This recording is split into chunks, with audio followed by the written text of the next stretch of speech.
Welcome to Room for Horror, where shadows have stories and silence hides the screams. If you're brave enough to listen, sit back, dim the lights, and remember, not every job is worth the paycheck.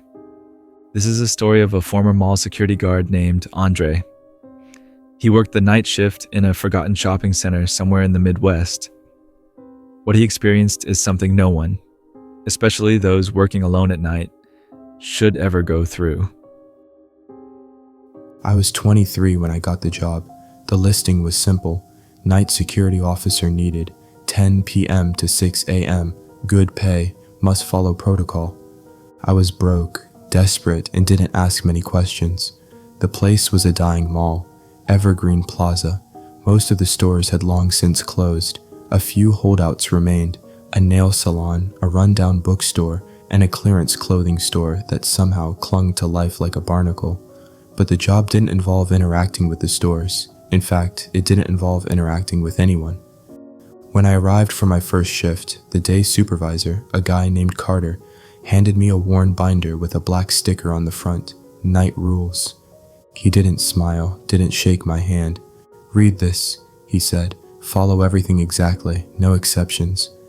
That should have been my red flag. The rules were typed on yellowing paper and organized into 5 sections. I remember them word for word because they weren't normal.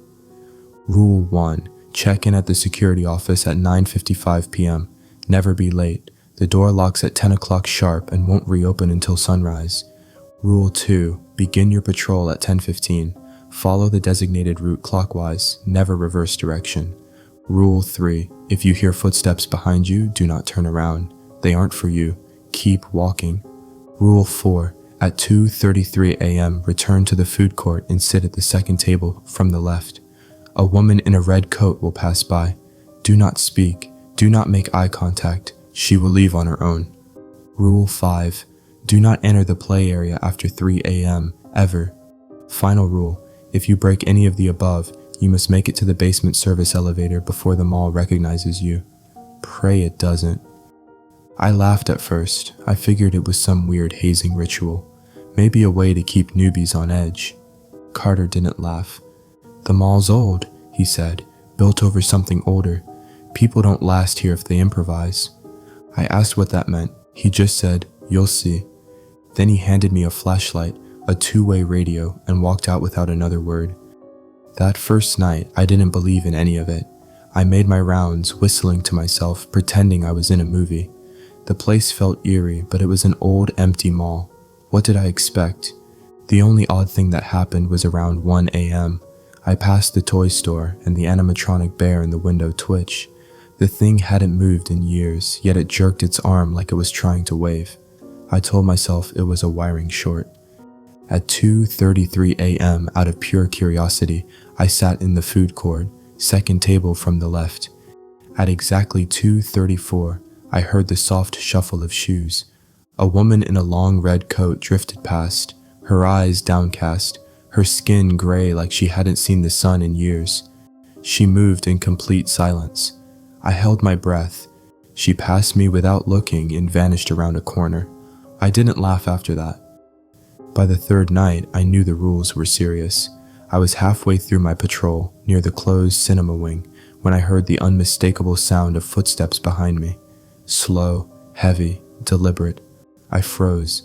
Everything in me wanted to turn around, to yell out, to see if it was Carter playing a prank.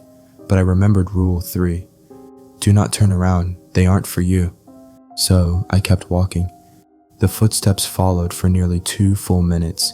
They didn't gain or lose pace, just echoed mine, a beat behind.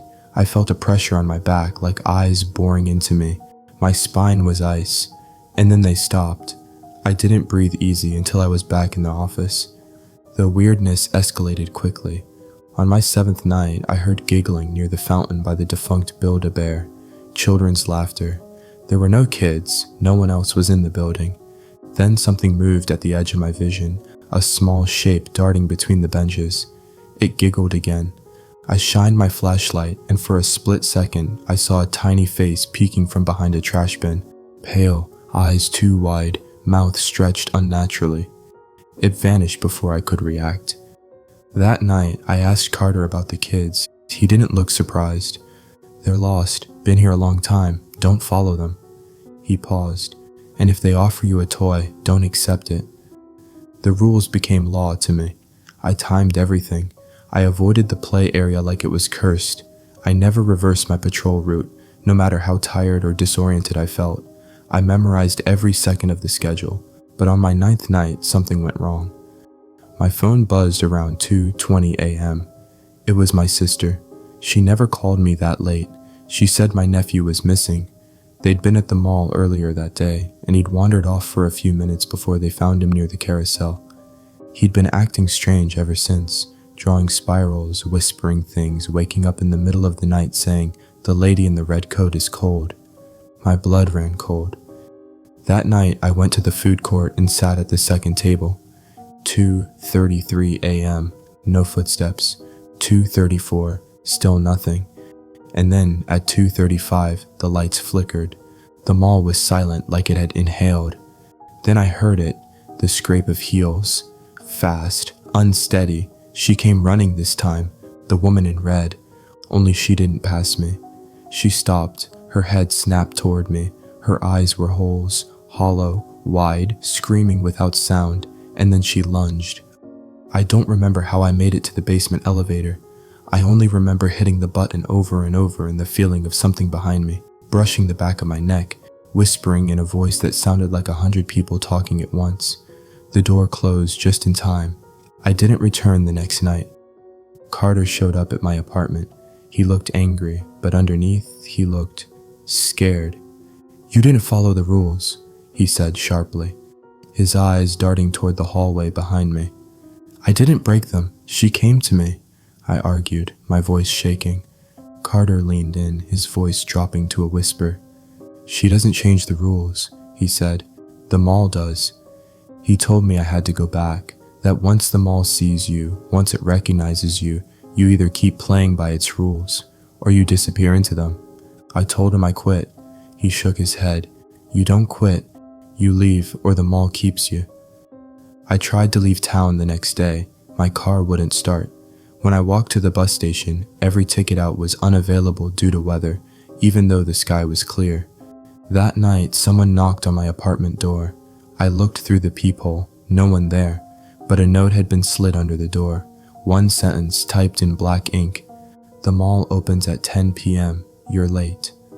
I went back. I had no choice. The next week blurred together. Every night, the rules twisted slightly.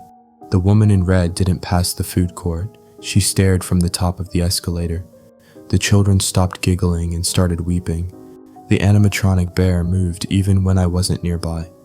On my last night, I broke. I heard the footsteps behind me and turned around. It was Carter.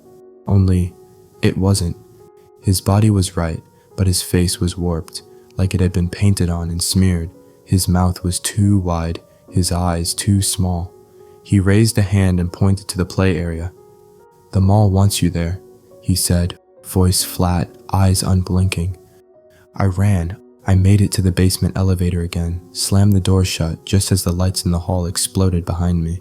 And when the elevator opened, it wasn't the basement. It was outside, just outside. The parking lot, sunrise on the horizon. I walked away. I didn't stop, didn't go back for my things, didn't even lock my apartment. It's been 3 years now. The mall's gone, torn down, replaced by a soulless stretch of asphalt in a half-finished warehouse. But the land remembers. I started researching Evergreen Plaza after I escaped. The place always felt wrong, and I needed to know why. Turns out, the mall was built in the late 1960s on top of an old orphanage, St. Maribel's Home for Children. A fire had destroyed it in 1948. The report said faulty wiring, but locals whispered darker things. 13 children died in that fire, and one caretaker, the headmistress, Eleanor Vance, went missing, never found. Some said she started the fire herself. Others believed she tried to save the children and perished with them. But here's the part that made my stomach turn. The original blueprint for the mall? The food court sits exactly where the orphanage's dormitory once stood. The play area? It was built on the remains of the basement where the fire started, and the service elevator, the one I fled into more than once. That was where the dumbwaiter shaft used to be, the same shaft they say Eleanor would use to carry meals from the kitchen to the upper floors. I even found an old blurry photo of her in an archived newspaper clipping. She's standing beside a group of children, smiling stiffly. She's wearing a red coat. I don't think the mall was haunted. I think it was the haunting. A shell built over rot, a mask for something ancient and angry, something that fed off patterns, off fear, off obedience. Those rules weren't safety guidelines. They were a ritual, a way to contain something buried too deep to remove. And now that the mall's gone, there's nothing holding it in. Sometimes I wake up at 2:33 a.m. I hear soft heels pacing down the hallway, and when I open my eyes, I swear I can see red through the peephole. Thank you for joining us on Room for Horror. If you ever find yourself working the night shift, remember, some rules aren't just for order, they're for survival. If this story left a chill in your spine, hit that like button, subscribe for more real-life terror, and share this with someone who thinks night shifts are easy. Sleep tight.